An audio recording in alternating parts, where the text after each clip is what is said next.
Olùdásílẹ̀ ìjọ Fountain of Life ó jáde láyé. Taiwo Odukoya, olùdásílẹ̀ ìjọ Fountain of Life Church, Pastor Taiwo Odukoya ó ti jáde láyé báyìí. Àwọn aláṣẹ ìjọ ọ̀hún ló fi ìkéde ìpapòdà rẹ̀ léde lójú òpó fesibúùkù ìjọ náà. Ìròyìn sọ báyìí wípé àná ọjọ́ keje oṣù kẹjọ ọdún 2023 ni olùṣọ́ àgùntàn náà fi ayé sílẹ̀. Àtẹ̀jáde náà ní àwa ọmọ ìjọ Fountain of Life Church ní gbangba wálíà àgbà fún Ọlọ́run. Bẹ́ẹ̀ ni a fi àsìkò yìí kéde ikú bàbá wa olùkọ́ àti ìránṣẹ́ Ọlọ́run alààyè Daniel Taiwo Odukoya tó jáde láyé lọ́jọ́ keje oṣù kẹjọ ọdún 2023 ní ilẹ̀ Amẹ́ríkà. A ti gbà nǹkan tí Ọlọ́run wí, ṣé Ọlọ́run fún wa, Ọlọ́run gbà padà.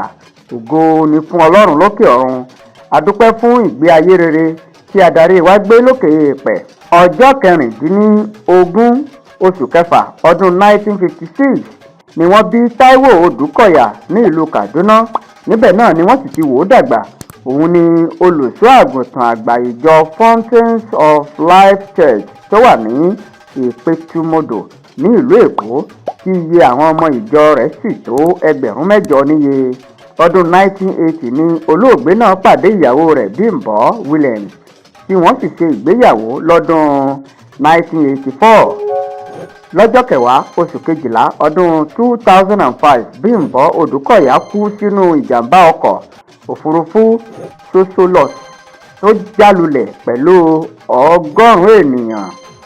Lọ́dún 2010, Taiwo Odukoya fẹ́ ìyàwó mìíràn, Rosemary Simangele Sulu, tó jẹ́ ọmọ orílẹ̀-èdè South Africa.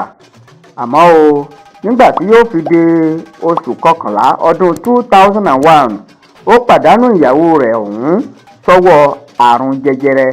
Àmọ́ báyìí bàbá náà ti padà jáde láyé. Ìyẹn olùdásílẹ̀ àti adarí àgbà fún ìjọ Fountains of Life Church, Taiwo Odukoya, ṣé Ọlọ́run fi ọ̀run kẹ́ ẹ.